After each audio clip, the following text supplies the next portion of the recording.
Selepas Yago Cesar da Silva, giliran Marcos Guilhem menjadi rekrut terbaru Johor Darul Ta'zim, JDT.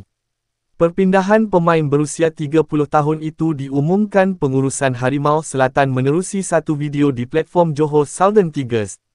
Destinasi terbaru Marcos Guilhem ialah Johor Darul Ta'zim FC, kata kelab dalam satu kenyataan. Sebelum menyertai JDT, anak jati Itare, Brazil itu beraksi secara pinjaman semusim untuk kelab FC Tokyo dari V. Varen Nagasaki. Guilhem merekodkan 14 penampilan dan satu bantuan gol untuk FC Tokyo pada musim 2025.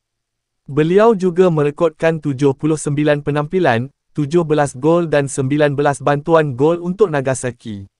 Selain Nagasaki dan FC Tokyo, Guilhem juga pernah beraksi di Asia Barat untuk kelab Arab Saudi, Al-Wehda.